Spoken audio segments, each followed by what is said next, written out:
نور خو بس نشته لکه دا بوتل مې په کوم طرف پرېوت مداریان د ایستل لیدلي خو بوتل مې په پیغه ځل په پنسي ودلیدو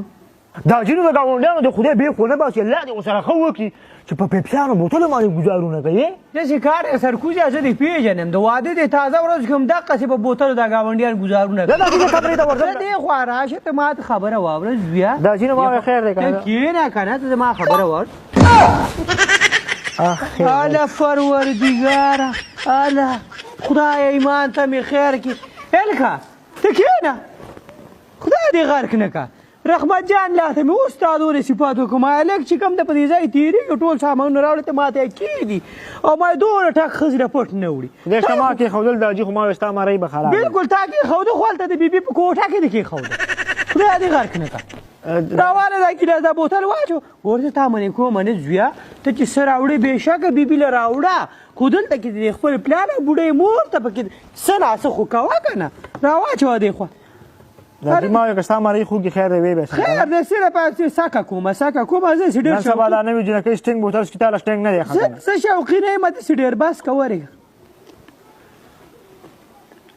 تا هم مورچهوالې د دلته راغلې خدای تا ته مې توبه راواچوه لږ راواچوه لږ راواچوه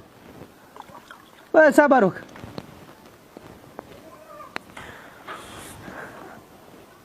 خدای د نعمتونو دې زار شم لږ راواچوه که نه بقیات بیا مور له ویسه ښه راواچوه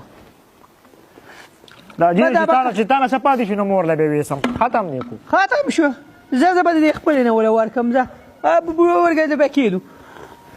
دا جیو تپوس وکړم وکړه تا چې کله واده وکړو که نه ما نیکه دې الله وبخي هغه به هم تا ته دقسې مورچله والې وه همدقسې چلو که نه زوی ځکه خو ما زده کړه کړې که نه همدې ځای کې ته ناست یم ته بس ما نه یو ټک کور ته ویې نه شي دننه چې څه راوړي سرکوز یې دلته به یې ما ته ږدي زه به درله بیا پرې